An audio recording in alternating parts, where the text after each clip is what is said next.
Estamos en el domingo 17 después de Pentecostés.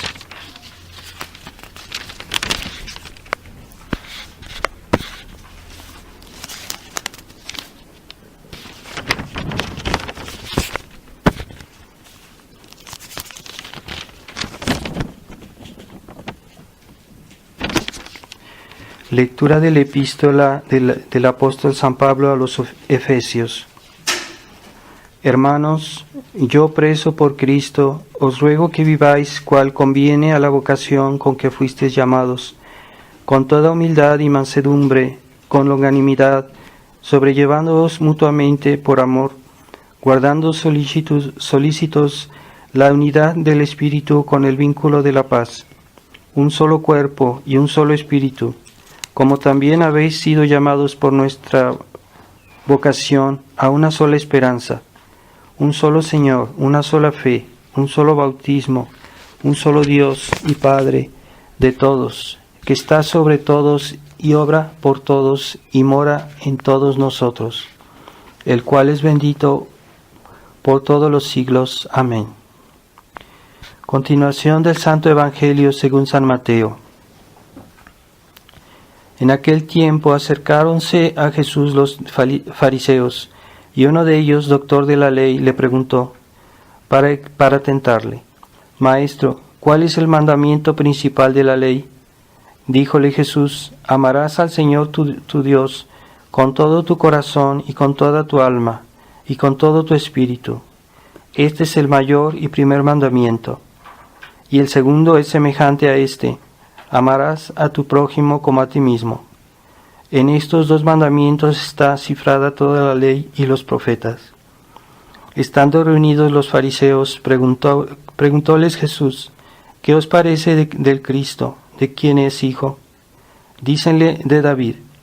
Replicóles: pues como David en espíritu le llama Señor, diciendo: dijo el Señor a mi Señor, siéntate a mi diestra, mientras que pongo tus enemigos por escaño de tus pies. Pues si David le llama Señor, ¿cómo es hijo suyo?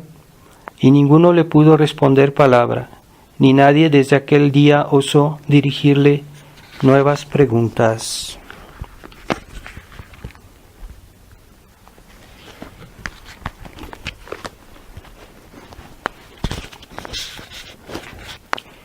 En el nombre del Padre, del Hijo y del Espíritu Santo. Amén. Ave María Purísima, sin pecado. Estimados hermanos, hemos oído el Santo Evangelio de este día, en el cual nuestro Señor es puesto a la prueba por los fariseos para tentarle, para encontrarle alguna ocasión de acusarlo, y nuestro Señor pues no se le puede engañar, no se le puede superar en nada a nuestro Señor los pone en su lugar, poniéndoles también él otra pregunta a la cual ellos se quedan perplejos, y que en el fondo muestra la raíz de su infidelidad de los judíos al no querer aceptar al Mesías, y pues que el hijo de David es el hijo de Dios. Así que al mismo tiempo, siendo el hijo de David, el Mesías era el Dios de David. Entonces ellos, como no quisieron reconocer que Jesucristo era Dios, que Jesucristo era el Mesías, pues entonces están en una contradicción que ellos no quisieron entender por su infidelidad. Y de ahí vienen todos los males que vinieron después, tanto que ellos crucificaron a Jesucristo como que persiguen y persiguen todavía a la iglesia. De hecho, la pasión de la iglesia pues es una continuación de la pasión de nuestro Señor, y es una continuación de la infidelidad del pueblo judío contra nuestro Señor y después contra la iglesia, que estamos hoy viviendo esta persecución, esta misma persecución. Entonces nuestro Señor nos está, primero habla de este precepto principal, mandamiento principal, que es el amor de Dios, del cual se puede deducir naturalmente todos los demás preceptos, porque cuando uno ama a Dios, ama toda su voluntad, toda su ley. Y el segundo precepto dice semejante a este, es decir, que el segundo precepto de amar al prójimo se inspira en el amor de Dios, porque el prójimo está hecho a imagen de Dios, y entonces se inspira totalmente en el amor y en el conocimiento de Dios, el amor que podemos tener al prójimo. Y amamos al prójimo en la medida que Dios lo ama y en la medida que el prójimo o está en armonía con Dios o pudiera estar en armonía con Dios, porque cuando podemos amar a una persona que vive en pecado, no porque vive en pecado, sino porque puede un día convertirse. Y es entonces siempre respecto a Dios el amor al prójimo. Es por eso que ya las almas de los condenados no las podemos amar, ya nada más son dignas de odio, porque están separadas de Dios definitivamente. Ya no tiene eso vuelta atrás. Entonces ya no hay la posibilidad de que se conviertan y de que amen a Dios. Entonces no podemos ya amarlos. Pero a los pecadores, aunque estén mal, aunque estén en su alma enemigos de Dios, como hay todavía una posibilidad de que se salven y de que se conviertan, pues debemos amarlos y no podemos todavía tenerles ese rechazo que se tiene a los condenados. Y nuestro Señor pues quiere dejar claro, ¿verdad?, que los engaños del demonio y de aquellas personas que están al servicio del demonio están siempre presentes en esta vida, y que debemos tener cuidado de no dejarnos engañar por los males que hay hoy en la tierra.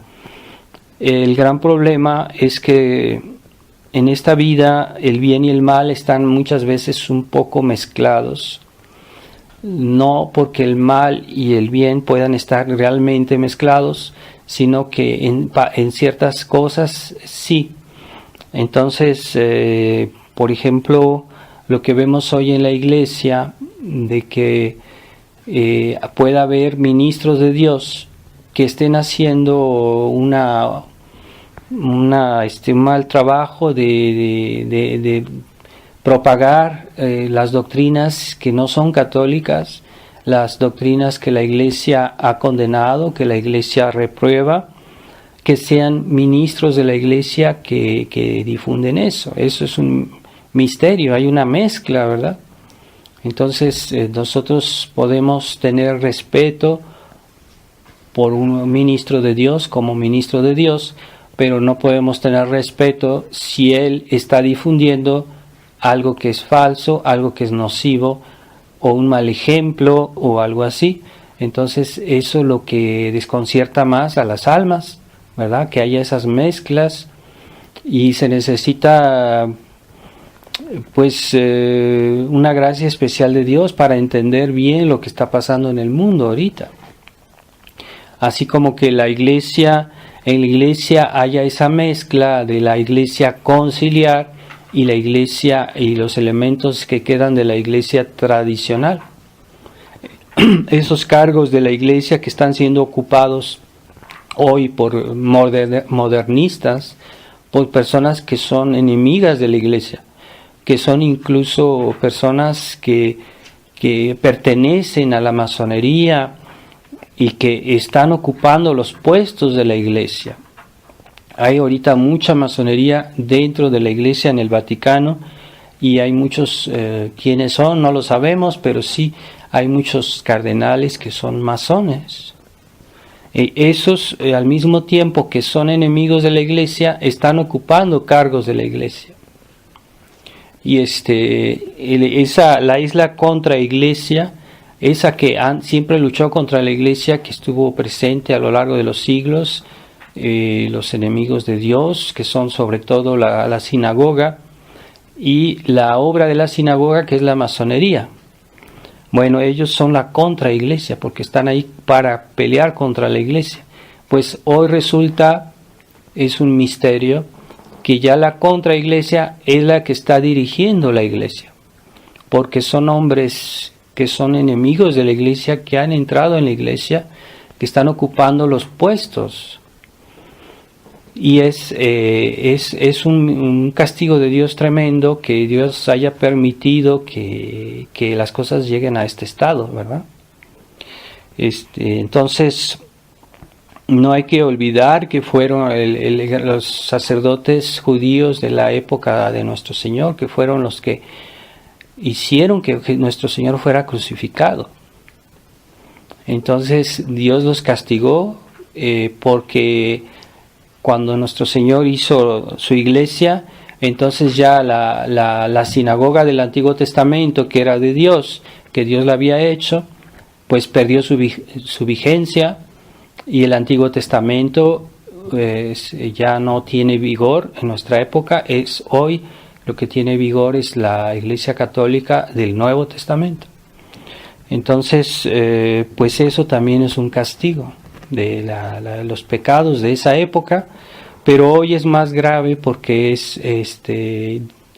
están persiguiendo a la obra de Jesucristo, que es más importante que el Antiguo Testamento. En sí es más importante, aunque no sea contradictorio, porque es la misma obra de Dios que se perpetúa, pero es justamente la venida de Jesucristo era el objeto y el fin de la sinagoga de aquel tiempo del Antiguo Testamento. Una vez que vino Jesucristo, ya eso no tiene vigor, la ley mosaica, ¿no? Salvo algunos aspectos como los 10 mandamientos que fueron también dados por Moisés. Entonces, esta realidad que hoy vivimos en el mundo, hoy por cada día es más difícil encontrar la verdad, cada día es más difícil comportarse realmente como cristiano. Y como la iglesia es una sociedad perfecta, siempre deberá haber, aunque sean pocos, pero siempre habrá algunas personas que profesen la fe completamente, porque es necesario que en la iglesia haya siempre por lo menos alguien que profese la fe plenamente. Que haya católicos mediocres, católicos que están haciendo el juego al modernismo, que están mal, aunque tal vez ellos no se den cuenta. Bueno, eso es comprensible, ¿no? Pero siempre debe haber en una parte, en algún lugar, algunos católicos, algunos ministros de la iglesia que profesen la fe plenamente, enteramente, y que se comporten como Dios espera de ellos. Entonces, esas personas, que esos católicos son cada vez menos numerosos y más raros, y el demonio siempre encuentra nuevas astucias, nuevos engaños para que ese pequeño grupo de fieles se extravíe o se desvíe. Esa astucia del demonio y ese poder que el demonio tiene hoy en el mundo, que nunca en la historia se había visto algo parecido, de los excesos, ¿no?, que vemos hoy.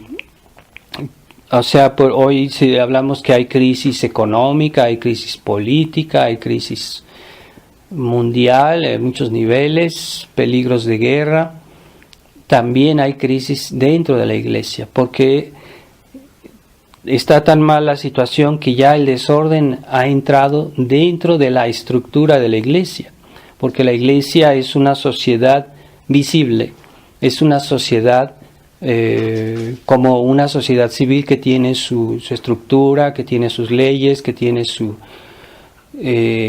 representantes, Entonces la Iglesia Católica también tiene su estructura, su jerarquía, sus leyes.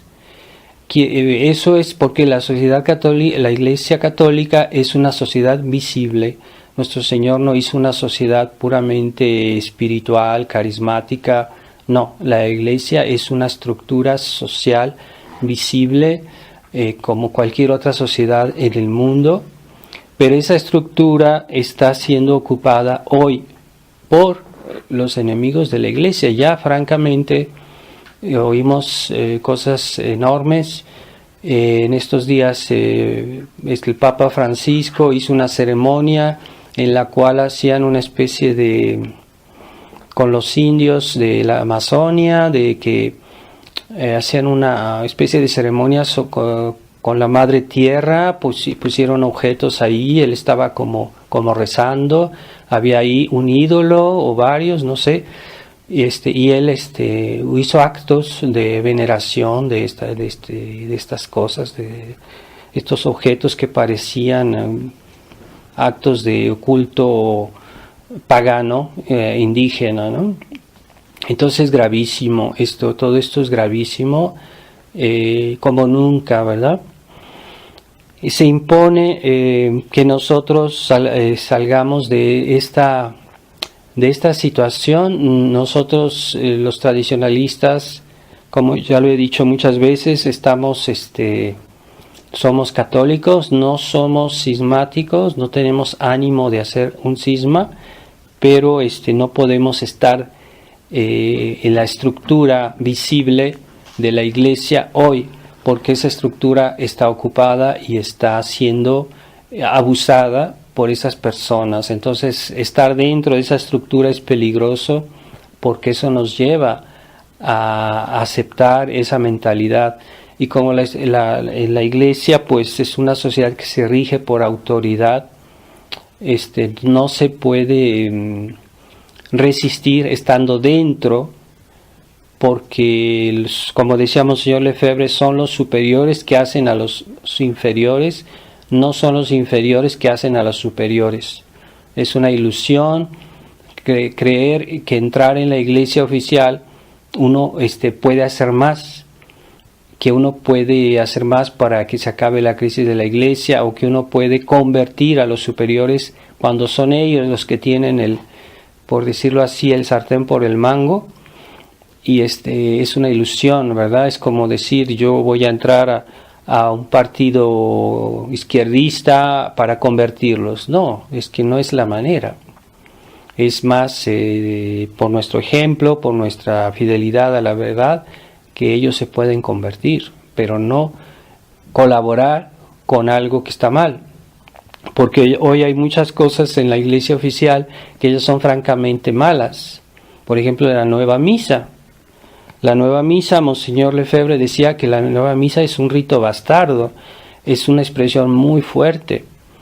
Decir que la nueva misa puede ser un medio para salvarse, un medio para santificarse, no se puede decir, porque la nueva misa está moldeada sobre la misa protestante.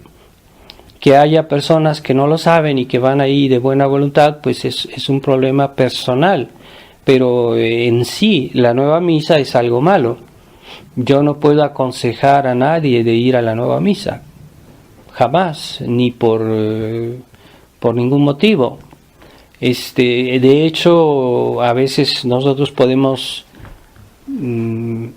callar o dejar tolerar que algunas personas vayan, porque de otra manera no se les puede hacer entender, y a veces uno pues se queda callado y no les dice nada, pero no es porque que uno esté de acuerdo. Pero sobre todo yo no voy a hacer positivamente aconsejar a una persona que vaya a la nueva misa, aunque ella lo haga de buena fe. No tengo derecho de pedirle a alguien que haga un acto que es en sí malo.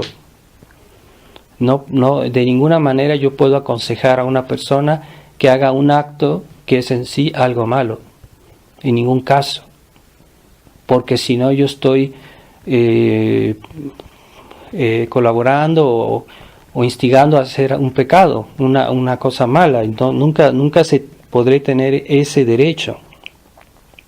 Entonces, hoy que vivimos en un mundo de mezclas de cosas buenas y cosas malas, eso es el fruto de la confusión. La confusión en las ideas crea confusión en los actos y crea situaciones confusas o situaciones muy difíciles que son difíciles de resolver, pero nosotros debemos por eso alejarnos de las situaciones confusas, porque eso se presta al abuso, se presta a que haya pues a caer en cosas que están mal, ¿verdad? Por eso, por ejemplo, yo no debo mezclarme con gente que no es católica, porque esas personas tienen otra manera de ver las cosas, otra manera de actuar, otra manera de divertirse, lo que fuera, y si yo familiarizo con ellos, de alguna manera voy a caer en algo que no esté bien. Entonces, por eso siempre la Iglesia siempre se ha aconsejado evitar las malas compañías y no convivir con personas que son realmente que están mal, o que están en otra religión, o que están en una situación mala, ¿verdad? Por ejemplo, si dos personas que no están casadas, que viven en concubinato, yo debo evitarlas. Que esas personas dicen, me quieren invitar a comer, yo les debo decir que no. Porque si yo voy a comer con esas personas, es como que estoy aprobando esa situación. Y no debo hacerlo. Entonces, realmente la vida cristiana tiene exigencias, pero como vivimos en una época relativista, hoy la gente ya no ve la necesidad de ser intransigente en ciertas situaciones y mezclan todo, y eso les parece lo normal, que una persona sea así, ellos llaman tolerancia, pero en realidad es complicidad. No es tolerancia, la noción de tolerancia cristiana es diferente. La tolerancia cristiana es otra cosa, es algo bueno, pero hoy se le llama tolerancia a la complicidad. Y antes la tolerancia era una especie de paciencia con las personas que andan mal, pero nunca colaborar en lo que está mal. Y entonces era una especie de decir, bueno, yo espero que tú entiendas para que te conviertas, pero eso es tolerancia, ¿no? Había estados cristianos que eran católicos y tenían una cierta tolerancia con personas de otra religión, no les daban derechos estrictos, pero sí les daban tenían una cierta paciencia con esa gente, pero no era aprobación, era tolerancia. Es diferente. Entonces, todos... Entonces, en esta situación, ¿por qué Jesucristo fundó su iglesia? Jesucristo fundó su iglesia para que la iglesia fuera la continuadora de su obra.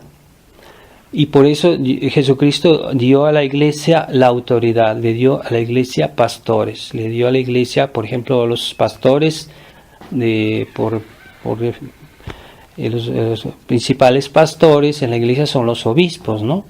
Pero también los sacerdotes. Entonces tienen una función de continuar la obra de Jesucristo y de orientar y de transmitir a los fieles la enseñanza de Jesucristo. Entonces esa es la función de los hombres de iglesia.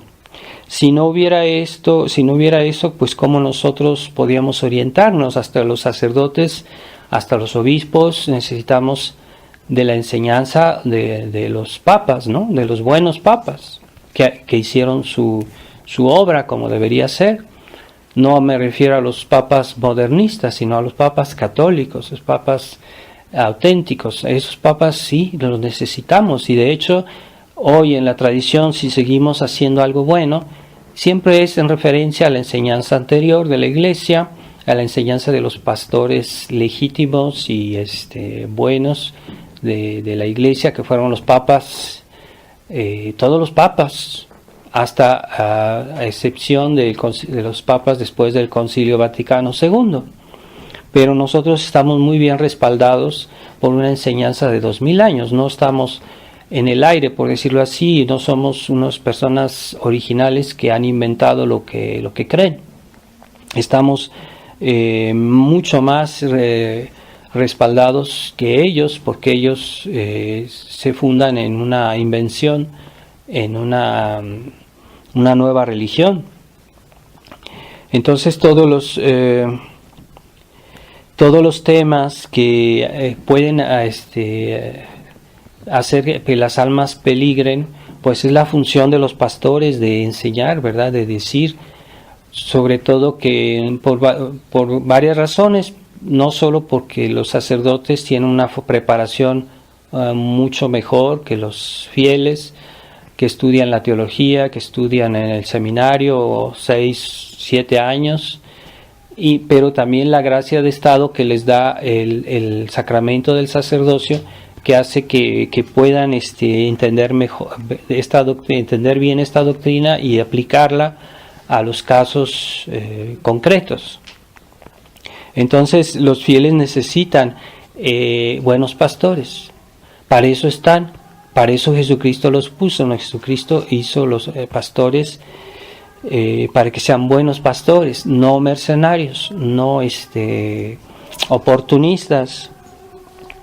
Y como la iglesia es una sociedad pública, pues los pastores actúan de una manera pública, no a secretillas o por atrás de la puerta, sino que su enseñanza debe ser evidente para todos, porque la iglesia es una sociedad pública.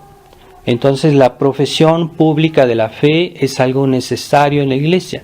Profesión pública de la fe no es lo mismo decir yo creo en Dios, pero nada más voy a rezar cuando estoy en mi casa encerrado, y cuando estoy en la calle o delante de los demás nunca voy a decir que soy católico, nunca voy a mostrar que soy católico.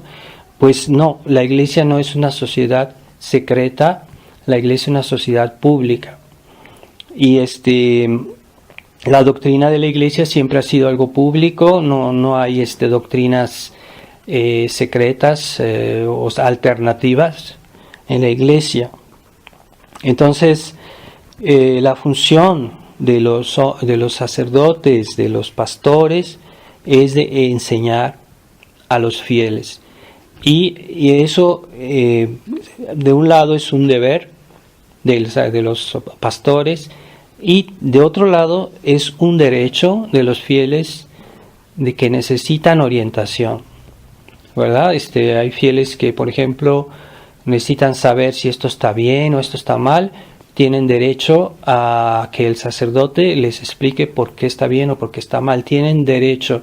No es una cuestión de que el sacerdote si quiere o no quiere. No, él está obligado a orientar a los fieles, y los fieles le pueden pedir. Es un derecho estricto. Entonces, las situaciones que vivimos hoy en el mundo son cada vez más complicadas, más complejas, y se necesita una actitud muy particular respecto a lo que está pasando dentro de la iglesia. Por eso Monseñor Lefebvre, él se preocupaba mucho por el futuro, y realmente tuvo la visión de dejarnos las directivas, los consejos, para que todo lo que podía pasar en el futuro, incluso después de su muerte, ¿no?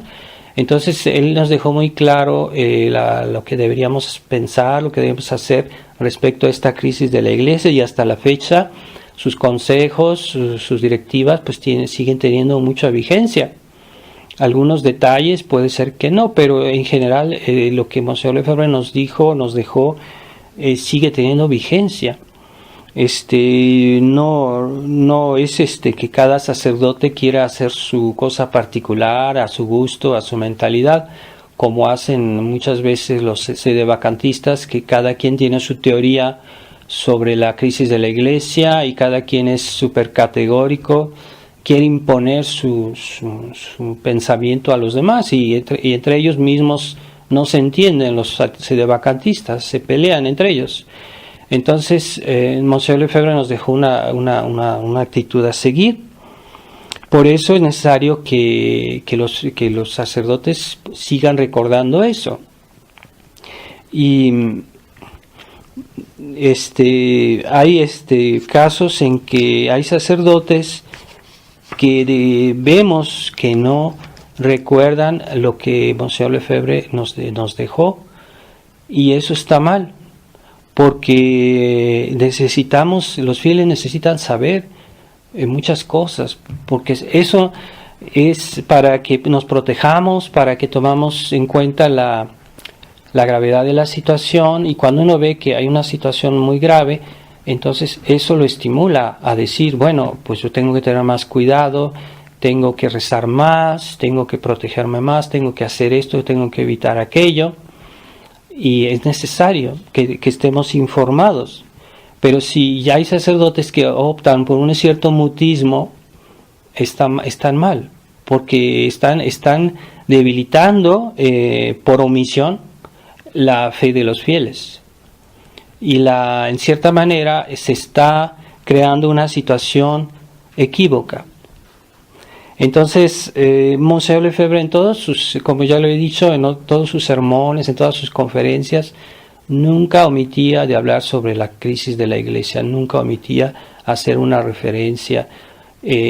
¿Por qué él hacía esto? Porque consideraba que hoy hay que ser muy consciente de lo que está pasando, para poder protegerse, para poder estimularnos a ser mejores, a tener más cuidado, a rezar más por la Iglesia, por lo que queda de la Iglesia. Y bueno, pues eso él nos dio el ejemplo para que lo sigamos. ¿Cómo es posible que hoy muchos sacerdotes en la fraternidad ya no hablan de los temas de actualidad sobre lo que está pasando, que ya no informen a los fieles, que ya no les muestren lo que está bien, lo que está mal, que tengan cuidado de no mezclarse con los conciliares que están mal, porque yo sé que hay algunos fieles de la fraternidad que ya están colaborando con fieles conciliares. Entonces, ¿a dónde llevan esas mezclas? A la confusión. No es que nosotros no recemos por esas personas o esos fieles que están engañados en la iglesia conciliar, porque si los hay, ¿cuántos son? No sabemos. Esos son los secretos de las conciencias, pero nosotros no podemos colaborar con esa situación. Entonces, si se quitan las fronteras, si se quitan los límites, eso se presta a los abusos, ¿verdad?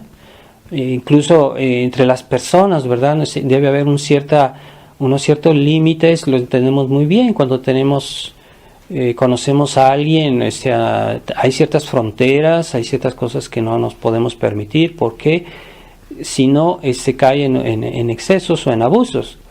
Pues es así también en la vida espiritual. Hay ciertas cosas que hay límites, ¿verdad?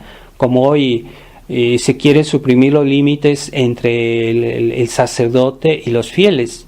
Entonces ya los sacerdotes, los fieles modernos, llaman al sacerdote un amigo. Ya no es un sacerdote, ya no es como alguien igual. Lo tratan, lo tutean, lo tratan de igual a igual, y se están suprimiendo ciertos límites, pero no, es necesario tener ciertos límites. Incluso entre padres e hijos debe haber un respeto. No se pueden comportar de cualquier manera los hijos con los padres. Eso se entiende, ¿verdad? Con más razón, cuando nos referimos a personas que están mal o que están extraviadas, pues debe haber márgenes, debe haber límites. No podemos mezclar las cosas. Eso siempre ha sido así. Entonces, si hoy la iglesia oficial ha sido invadida por el modernismo, pues muy a pesar nuestro, pero nosotros no podemos familiarizar con personas que andan mal. No es que no recemos por ellos, no es que no les deseemos lo mejor, pero no podemos familiarizar con ellos porque están mal. No podemos rezar con ellos, ¿verdad? Pongamos un grupo de oración carismático, yo no puedo rezar con ellos porque ellos dicen cosas que están mal, oraciones que están mal, actitudes que están mal. Aunque tenga la mejor intención del mundo, yo no puedo familiarizar con ellos porque estoy adoptando actitudes que están erradas. La intención, pues Dios la juzga, pero nosotros no juzgamos las intenciones, nosotros juzgamos los hechos, porque los hechos son exteriores, son visibles.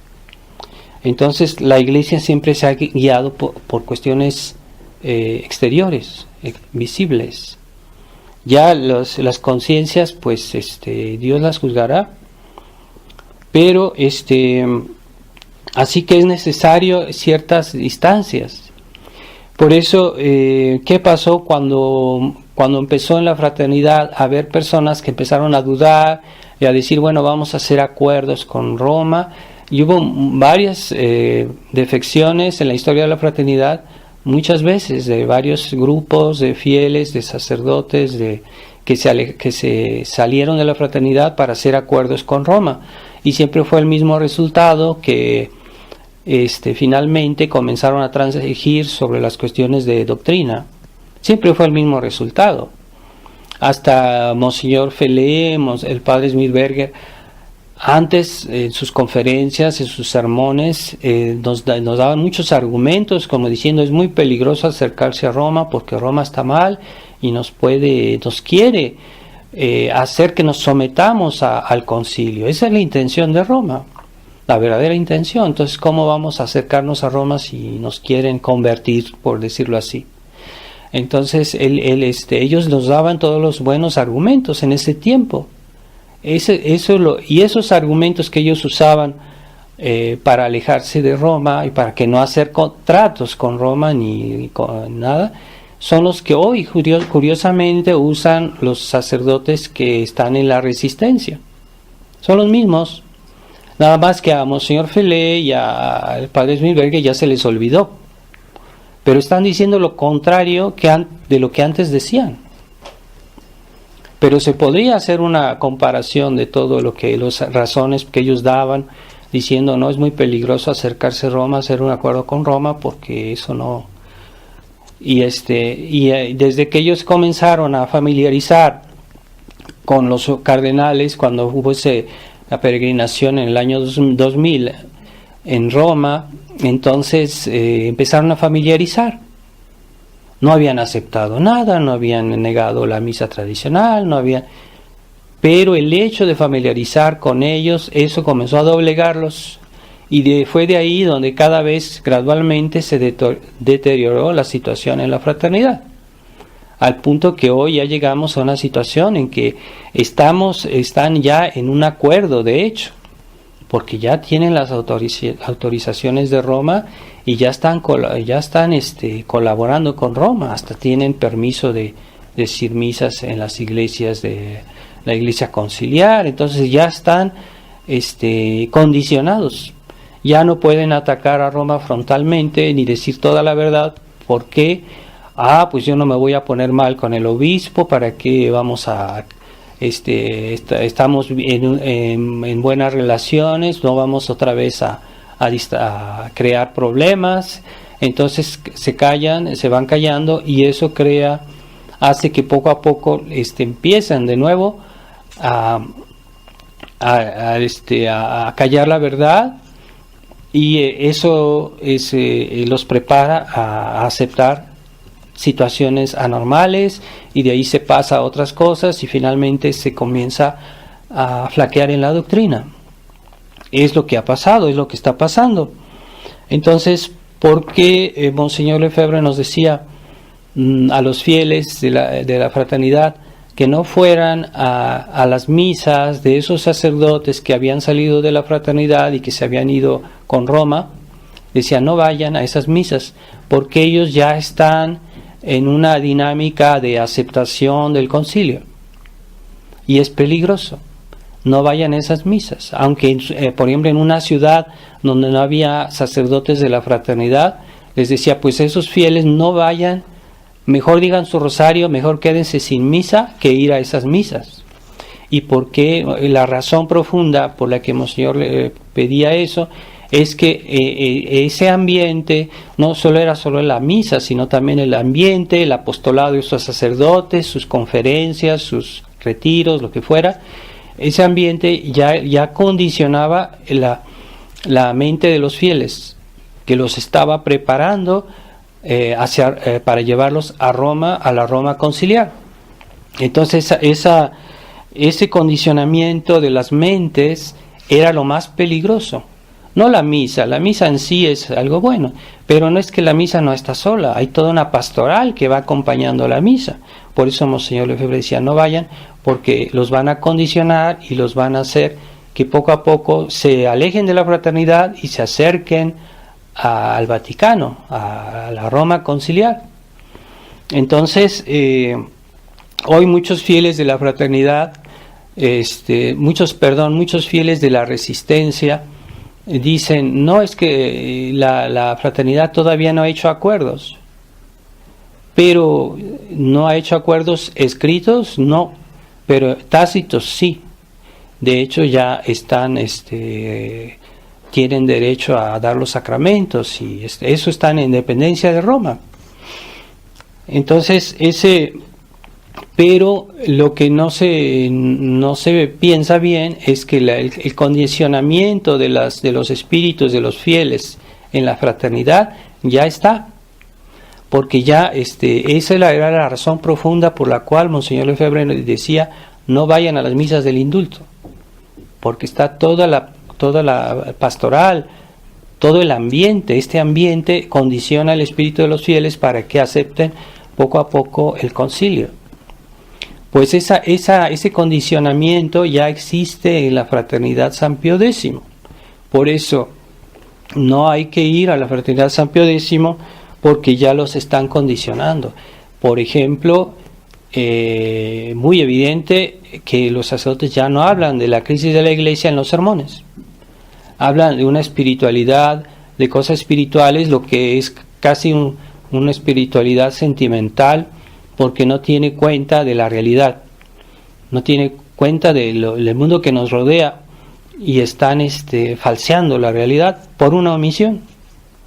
Entonces los fieles ya no son informados, ya no saben lo que pasa, ven que la tradición es solo la misa, pero no, la tradición no es solo la misa, la tradición es primero la fe, nuestras convicciones, la doctrina de la Iglesia, eso es primero, eso es la tradición, antes que la misa, porque yo no voy a misa si no tengo fe. Entonces la fe es antes que la misa, la convicción es la doctrina de la Iglesia, es antes.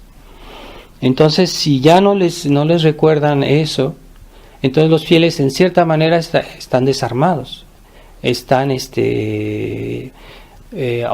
dicen no, pues hoy ya hay sacerdotes modernistas que a veces colaboran con la fraternidad.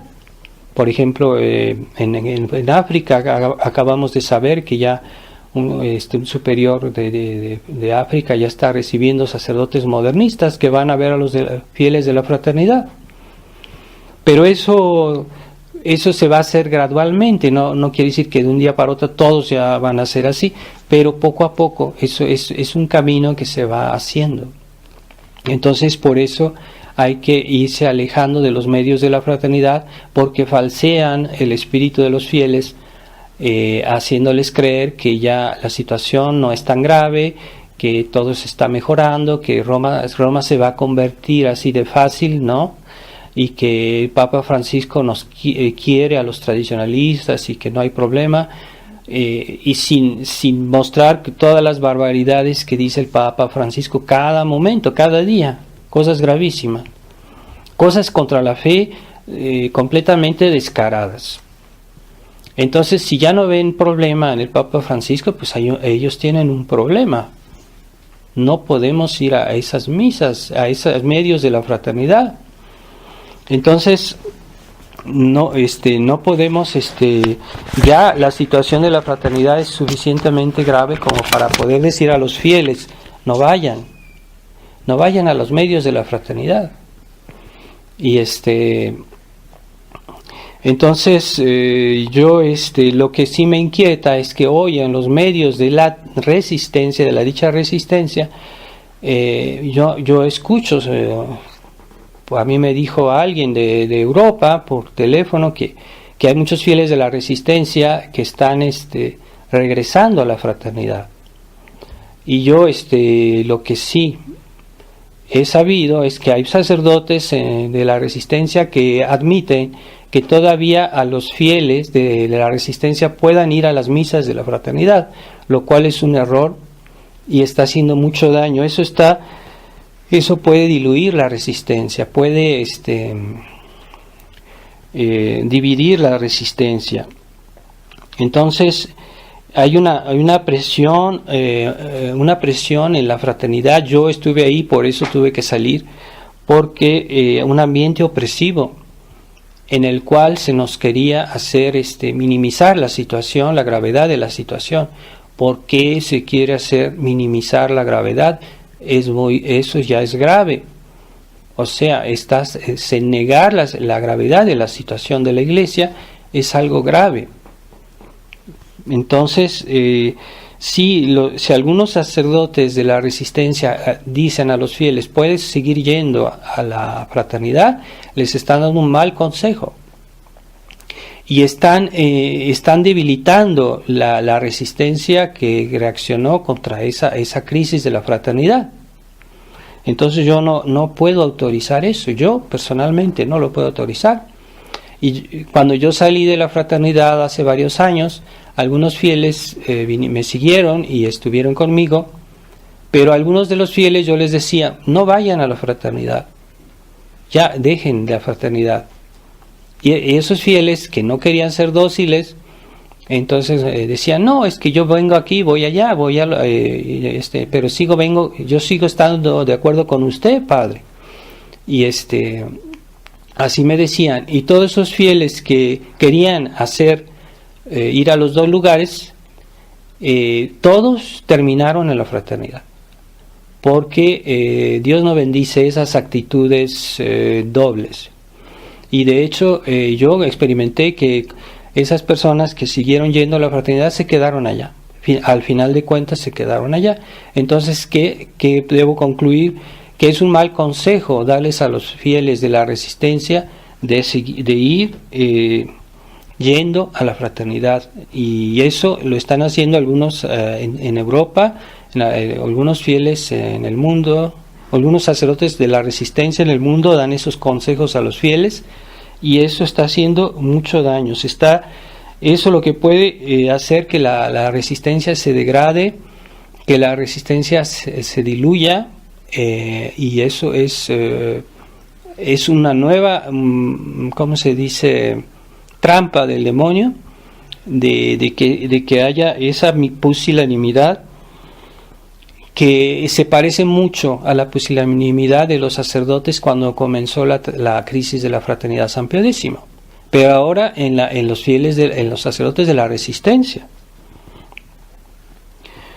Entonces, la gran razón, por ejemplo, si aquellos sacerdotes que salieron de la fraternidad por la crisis de la fraternidad, si esos sacerdotes aconsejan a los fieles a seguir yendo a la fraternidad, entonces no se ve por qué ellos salieron de la fraternidad. Nunca debieron haber salido, porque están en contradicción. Si le dicen a los fieles, vayan a la fraternidad, pero yo salí de la fraternidad, entonces están dando un consejo que no es coherente. Entonces, aquellos sacerdotes que dan esos consejos a los fieles pueden terminar regresando a la fraternidad tranquilamente, porque es el consejo que dan a los fieles y ese es lo que ellos mismos hacen, lo que ellos mismos podrían hacer. Entonces hay una incoherencia ahí muy grave. Entonces tenemos que pensarlo bien, de no hacer ese tipo de incoherencias. Algunos siempre salen con ese argumento de decir, no, la fraternidad no se ha firmado nada, pero es que la razón por la cual Monseñor no quería que fueran a las misas del indulto es que se está condicionando a los fieles, y no solo a los fieles, también a los sacerdotes. Los sacerdotes han cambiado. Por ejemplo, el padre Bourmeau, que escribió un libro, 100 años del modernismo, un buen libro, hoy yo, por lo que sé de él, lo que se comenta de él, pues él ya ha cambiado de parecer. O sea, ya no tiene esa firmeza contra el modernismo como antes. Es que no solo los fieles son frágiles en este condicionamiento, también los sacerdotes. Entonces, si los sacerdotes de la resistencia no dan el ejemplo, ellos también pueden caer, pueden volver atrás. Y yo veo que hay muchos sacerdotes de la resistencia que no hablan suficientemente claramente sobre algunos puntos de nuestra lucha de la tradición. Y eso no debe ser, no puede ser, o que algunos no hablan de los peligros de la nueva misa, de no ir a la nueva misa, así los hay. Entonces, todo eso crea confusión y puede provocar una nueva crisis dentro de aquellos que han decidido resistir a la nueva fraternidad. Pues puede ser otra nueva crisis por falta de coherencia en no solo en nuestras ideas, en las actitudes. Las actitudes son muy importantes. El que no vive como piensa termina pensando como vive. Eso es muy verdad, es muy cierto. Y hay que decir que el espíritu liberal es una actitud ante todo, pero una actitud que lleva a las malas ideas, que lleva a las malas convicciones. Pero a veces esa actitud comienza en personas que piensan bien, pero como es una actitud incoherente, eso lleva también a las incoherencias en las convicciones. Entonces, tengamos presente esto. Y sí, hay que inquietarse de que haya sacerdotes de la resistencia que aconsejan a ir a la fraternidad, porque ya la fraternidad no es la misma. La fraternidad no es como yo la conocí en tiempos de Monsieur Lefebvre. Ya no es el mismo espíritu, ya no es los mismos objetivos, ya no es la misma actitud. Es otra cosa, es la nueva fraternidad, como la llaman hoy muchas personas. Entonces, pidámosle a Dios que nos dé siempre esta coherencia con nuestra fe y la claridad en la doctrina, que como la Iglesia es una sociedad pública, se necesita una profesión pública, que esos sacerdotes que dicen yo pienso esto, pero no hablo más que de aquello, están mal, porque no basta pensar una cosa, hay que decirla. Como sacerdotes, como ministros de la Iglesia, hay que decirla. Entonces, si no se dice, están favoreciendo por omisión al error. Vamos a pedirle en este mes del Rosario a Nuestra Señora, a los que nos ayude a tomar conciencia de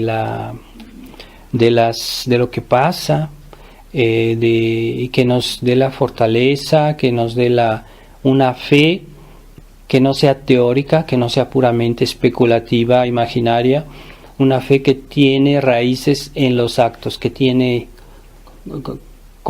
acciones concretas. Esa es la verdadera fe. Si no tenemos una fe con actos, no se puede ver dónde esté esa fe. Entonces tengamos una fe concreta y que sea en los hechos, en nuestros actos de todos los días, que se vea. No somos una sociedad secreta. La Iglesia Católica es una sociedad pública y siempre lo ha sido así. Y también la enseñanza debe ser pública, debe ser así. Dios quiere a sus ministros para que enseñen la verdad y denuncien el error. Ave María Purísima, en el nombre del Padre y del Hijo y del Espíritu Santo. Amén.